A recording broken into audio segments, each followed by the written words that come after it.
हरिओम मित्रों, आप सभी का गणेश टीचिंग एकेडमी में स्वागत है। मैं गणेश यादव आप सभी के लिए उमेश तिवारी सर जी का बुक सीरीज लेकर आए हैं जो आपके न्यू अपडेट पर आधारित है। इसलिए हिंदी साहित्य के मित्रों के लिए बहुत ही महत्वपूर्ण यह क्लास है। आज का टॉपिक है द्विवेदी योग भाग 2। चलिए अब हम क्लास को आरंभ करते हैं।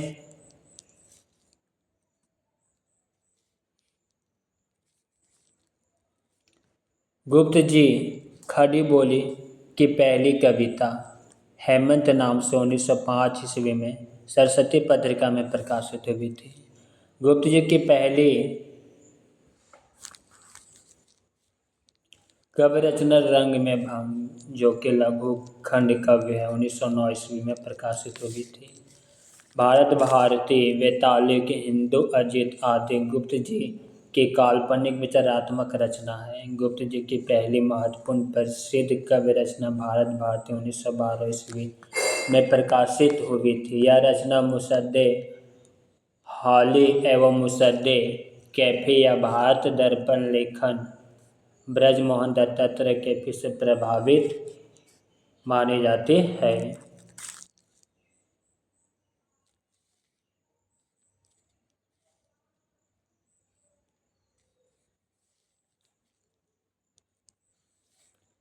गुप्त जी की आरंभिक रचनाएं कोलकाता से निकलने वाले वैश्य उपकरक पत्र में प्रकाशित होती थी, परंतु द्विवेदी जी से संपर्क में आने के बाद इनकी कविताएं सरस्वती पत्रिका में प्रकाशित होने लगी।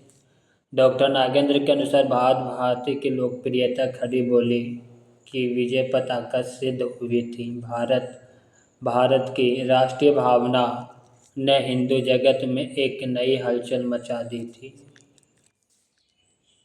रंग में भंग 1909 ईस्वी गुप्त जी की प्रथम पुस्तक है। गुप्त जी ने माइकल मधुसूदन दत्ता की रचनाओं का अनुवाद मधुप उपनाम से किया था।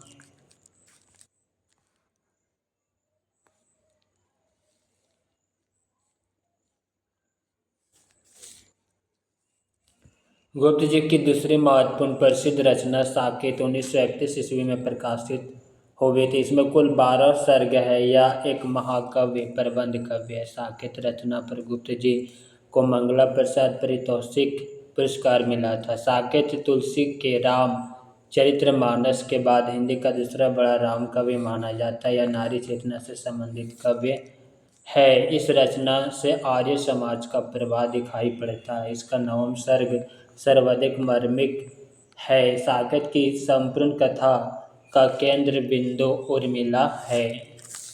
साकेत खड़ी बोली हिंदी में रचित दूसरा महाकाव्य माना जाता है। साकेत को रचना के मुख्य प्रेरणा स्रोत लेख है। पहला रविंद्रनाथ टैगोर का लेख कवि की उपेक्षिताएं। दूसरा महावीर प्रसाद द्विवेदी द्वारा 1908 ईस्वी में सरस्वती पत्रिका में भुजंग भूषण भट्टाचार्य नाम से प्रकाशित लेख कवियों की उर्मिला विषयक उदासीनता है।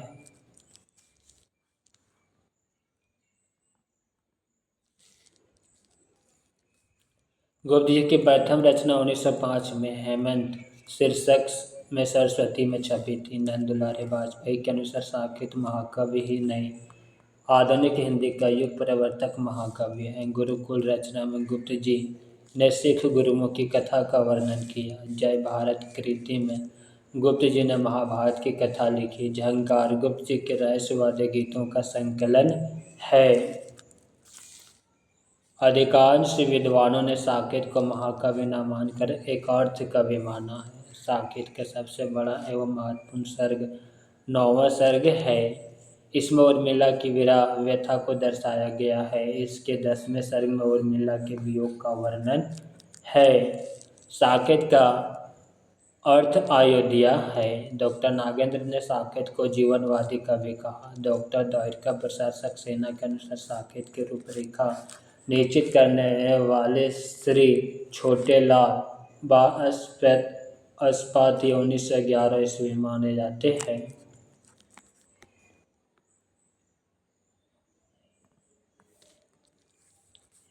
आचार्य शुक्ल ने मैथिली शरण गुप्त को सामंजस्यवादी कवि कहा। साकेत के अनुकरण पर बलदेव प्रसाद मिश्र ने साकेत संत की रचना की। यशोधरा गुप्त जी का एक चंपू काव्य है।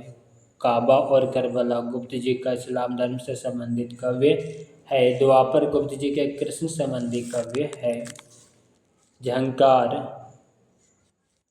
विश्ववेदना, अली तथा साकेत, यशोधरा व कृणाल गीत के खुद अंश गुप्त जी ने गीति शैली में लिखे। मैथिली शरण गुप्त को हरे गीतिका छंद का बादशाह माना जाता है।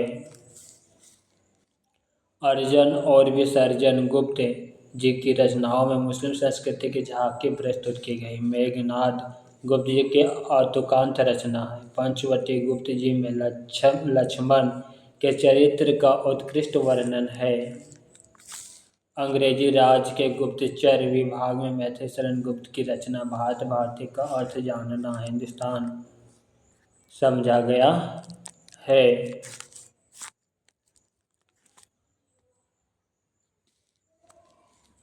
गुप्त जी ने पत्रावली की रचना पत्र शैली में की। पद प्रबंध, स्वदेश संगीत, मंगल घट गुप्त जी के मुक्तक काव्य है। रंग में भंग गुप्त जी की रचनाओं में चित्तौड़ और बूंदी के राजघरानों का संबंध रखने वाले राजपूतानी यान का वर्णन है। बंगला कवि माइकल मधुसूदन के मेघनाथ वध का काव्य अनुवाद गुप्त जी ने मधु उपनाम से किया। मैथिली शरण गुप्त मूलतः राम भक्त कवि हैं। यशोधरा जो कि गुप्त जी की रचना है, गौतम बुद्ध के गृह त्याग पर आधारित रचना मानी जाती है। नारी जीवन के मर्म का अभिव्यक्ति के कारण कुछ लोग इसको साकेत से भी बढ़कर मानते हैं। इसमें नारी सम्मान की प्रतिष्ठा स्थापित की गई है।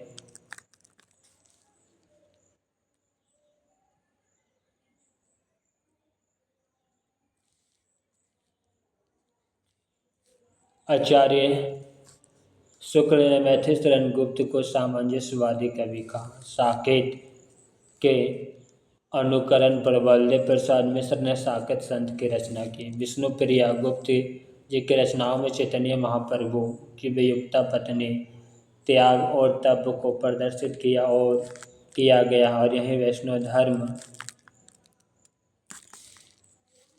से संबंधित रचना है। अंजलि और शारदीय गुप्त जी की रचना है जो कि महात्मा गांधी से संबंधित है।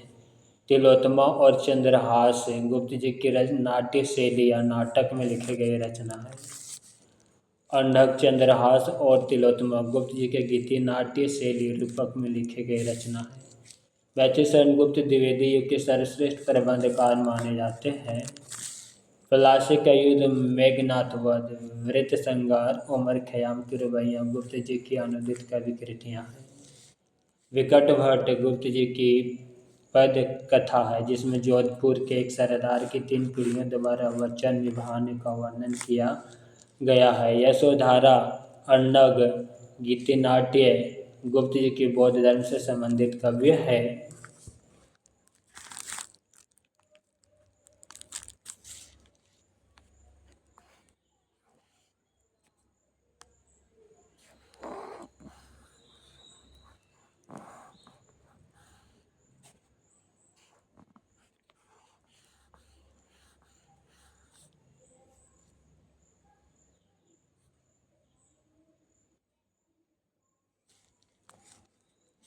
जयद्रथ वध गुप्त जी की रचनाओं में राष्ट्र की बलि वेदी पर आने अपने प्राण न्यौछावर कर देने वाले भूवक का वर्णन है। इसका आधार महाभारत है। गुप्त जी ने मार्क्स की पुत्री जैनी पर जमनी नामक रचना लिखी। साकेत और द्वापर गुप्त जी ने 2 महाकाव्य लिखे हैं।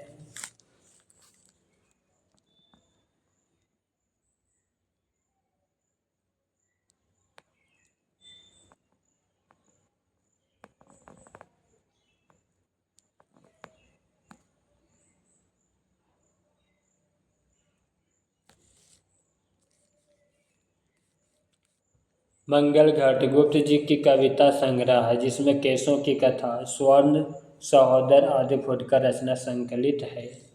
गुप्त जी ने उपेक्षित उर्मिला की साहित्य में प्रतिष्ठा स्थापित की है। आचार्य शुक्ल के अनुसार गुप्त जी की प्रतिभा की सबसे बड़ी विशेषता है काल अनुसरण की क्षमता, अर्थात उत्तरोत्तर बदलती हुई भावनाओं और काव्य प्रणालियों को ग्रहण करते चलने की शक्तियाँ।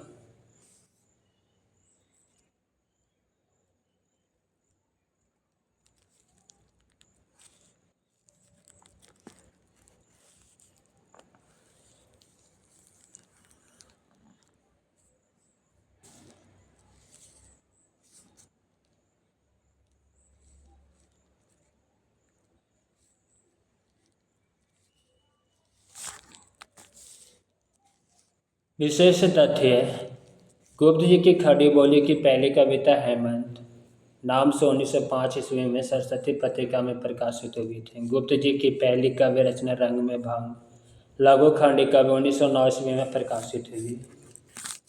गुप्त जी की पहली महत्वपूर्ण प्रसिद्ध काव्य रचना भारत भारती 1912 ईस्वी में प्रकाशित हुई थी। यह रचना मुसद्दे हाली एवं मुसद्दे कैफी या भारत दर्पण लेखक ब्रजमोहन दत्तात्रेय कैफी से प्रभावित मानी जाती है।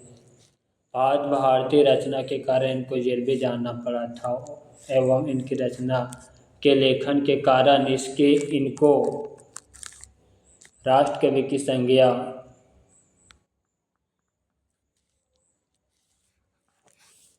दी जाती है। इसको राष्ट्रकवि को उपाधि 1936 ईस्वी में काशी में महात्मा गांधी जी के द्वारा प्रदान की गई। इनकी आरंभिक रचनाओं कोलकाता से निकलने वाले वैश्य उपकारक पत्र में प्रकाशित होती थी, परंतु द्विवेदी जी को संपर्क में आने के बाद इनकी कविताएं सरस्वती पत्रिका में प्रकाशित होने लगी। गुप्त जी दूसरी महत्वपूर्ण प्रसिद्ध रचना साकेत 1931 ईस्वी में प्रकाशित हुई।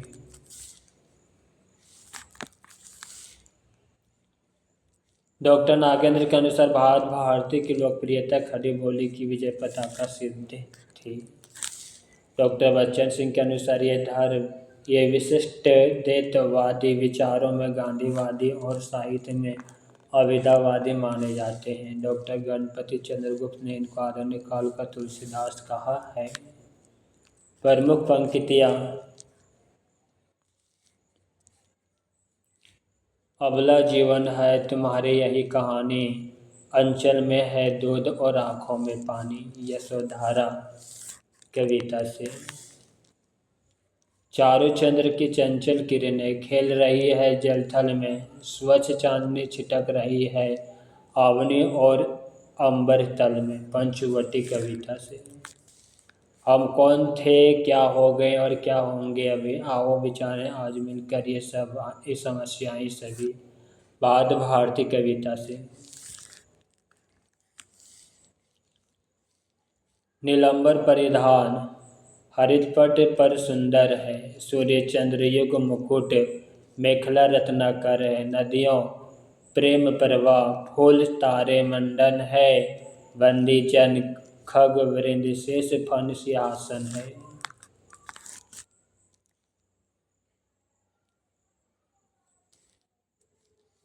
करते अभिषेक पायोद है बलिहारी इस वेश की, हे मातृभूमि तु सत ही सगुन मूर्ति सर्वेश की। सखी नील नभ अस्तर से उतरा, यह हंस आहा तरता तरता। अब तारक भौतिक शेष नहीं निकला, जिनको चरता चरता। अपना हिम बिंद बचे तब भी चलता, उनको धरता धरता। गढ़ जाए न कंटक भूतल के, कर डाल रहता डरता डरता। अयोध्या सिंह उपाध्याय हरिओद जन्म 25 अप्रैल 1865, मृत्यु 6 मार्च 1947। जन्मस्थान आजमगढ़ निजामाबाद। पिता का नाम भोला सिंह, माता का नाम रुक्मणी देवी, उपनाम हरिओद।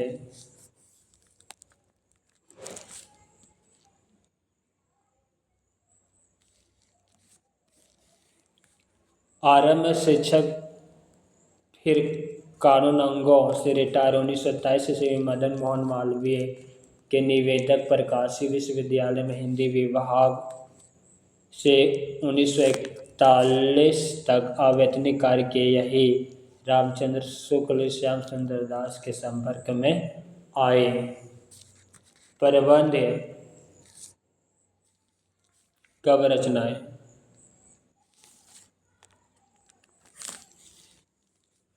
पहला प्रिय प्रवास 1914, दूसरा पारिजात 1937, तीसरा वैदेही वनवास 1941 ईस्वी।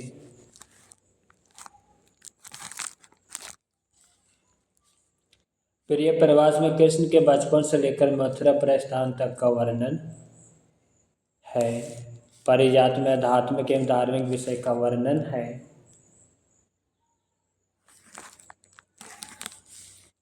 वैदेही वनवास, इसमें राम के द्वारा सीता के निर्वासन की कथा। प्रिय प्रवास में खड़ी बोली हिंदी का प्रथम महाकाव्य माना जाता है। प्रिय प्रवास का सर्वप्रथम नाम ब्रजांगना विलाप था। यह संपूर्ण काव्य संस्कृत के वन वृत्तों पर आधारित है।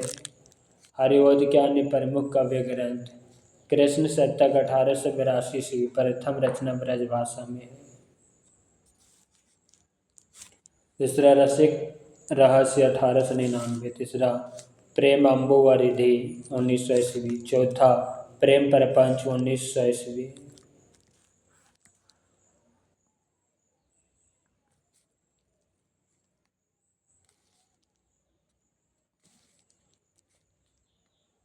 पांचवा प्रेम अम्बु प्रसरवन 1901 ईस्वी, छठा प्रेम अम्बु प्रभा 1901 ईस्वी, सातवां प्रेम पुष्पहार 1904 ईस्वी, उद्बोधन 1906, कब उपवन 1909, कर्मवीर 1916, ऋतु मुकुर 1917, चुभते चौपदे 1924, पद प्रसून 1925, पद प्रमोद 1927, बोलचाल 1924, रस कलश 1931, चौखे चौपदे 1932, फूल पत्ते 1935, ग्राम गीत 1938, बाल कवितावली 1939, हरि औध सतसाई 1940, मर्म स्पर्श 1956 ईस्वी।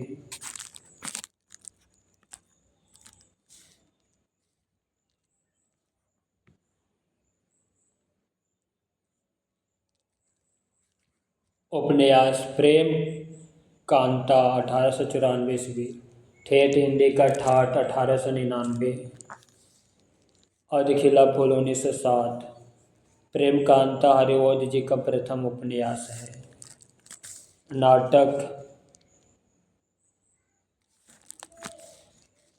प्रद्युम्न विजय 1893, रुक्मणी परिणय 1894 ईस्वी।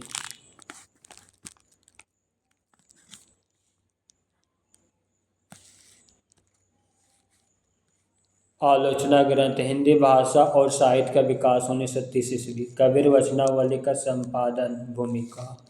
अयोध्या सिंह उपाध्याय हरिवंश का जन्म निजामाबाद जिला आजमगढ़ में हुआ। हरिवंश पहले मिडिल स्कूल में अध्यापक थे, फिर कानून अंगों बने और 1927 ईस्वी में सेवा निवृत्त हो गए। हरिवंश की कविता सम्राट, हरिवंश को कविता सम्राट भी कहा जाता है। इन्हें हिंदी साहित्य सम्मेलन का सभापति बनाकर सम्मानित किया गया था। ये आधुनिक खड़ी बोली हिंदी के प्रथम महाकवि रहे हैं। खड़ी बोली का प्रथम महाकवि प्रिय प्रवास 1914 ईस्वी, इसमें कुल 17 सर्ग है। हरिवंश ने प्रिय प्रवास में राधा और कृष्ण को सामान्य नायिका के स्तर से ऊपर उठाकर विश्व सेवी तथा विश्व प्रेमी रूप में चित्रित किया। इसमें पति, प्रेमिका, परिवार, प्रेमिका, लोक नायिका, लोक सेविका, लोक शिक्षिका आदि नवीन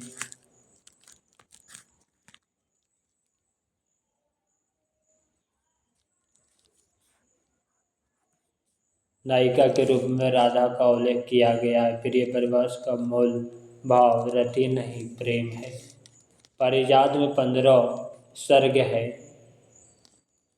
इसमें आध्यात्मिक एवं धार्मिक विषयों का वर्णन है। वैदेही वनवास में 18 सर्ग, इसमें राम द्वारा सीता का निर्वासन की कथा है। हरिओद ने रस कलश की रचना ब्रज भाषा में तथा प्रिय प्रवास वैदेही वनवास की रचना खड़ी बोली में की। प्रिय प्रवास वैदेही वनवास परिजात हरिओद के महाकाव्य हैं। वैदेही वनवास मूलतः वाल्मीकि रामायण पर आधारित है। इसमें राम के द्वारा सीता के निर्वासन की कथा 18 सर्गों में वर्णित है। प्रिय प्रवास मूलतः वियोग श्रृंगार रचना है। वियोग वात्सल्य का चित्रण इसमें प्रमुखता से हुआ है। इसमें राधा विरह के निरूपण चतुर्सर्ग में मिलता है। चुभते चौपदे और चोखे चौपदे हरिओद की बोलचाल मुहावरे दार भाषा में रचित कवि कृति हैं। खड़ी बोली के प्रथम महाकवि हरिओद माना जाता है। रस कलश हरिओद का एक रीति ग्रंथ है।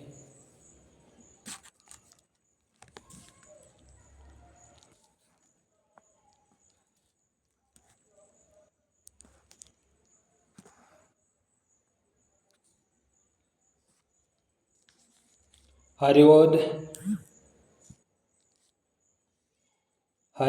ने वर्णिक छंद तथा उर्दू शैली में चौपदों का प्रयोग किया। नागरिक प्रचारणी सभा के गृह प्रवेश उत्सव पर हरिओद ने निम्न कविता पढ़ी। प्राकृतिक का मानवीय भावनाओं के साथ एकाकार होना प्रिय प्रवास की सबसे बड़ी विशेषता है। प्रिय प्रवास के नायक नायिका कृष्ण राधा हैं। प्रिय प्रवास हरिओद की भाषा की विशेषता तत्सम प्रधान रचना है।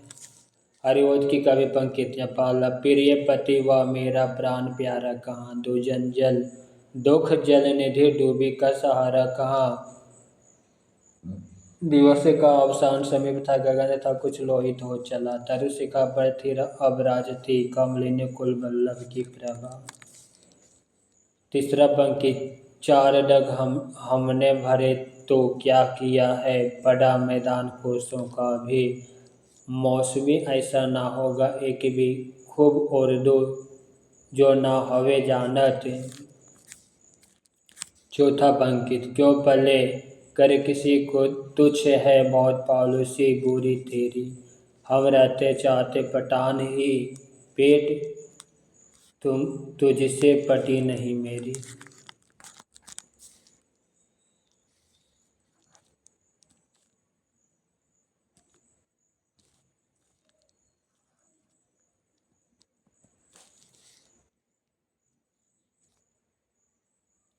मित्रों, आज की क्लास यहीं पे समाप्त करते हैं। क्लास कैसा लगा कमेंट बॉक्स में अवश्य लिखिएगा। साथ ही अपने मित्रों को शेयर करना मत भूलिएगा। लाइक और सब्सक्राइब अवश्य करें। हरिओम।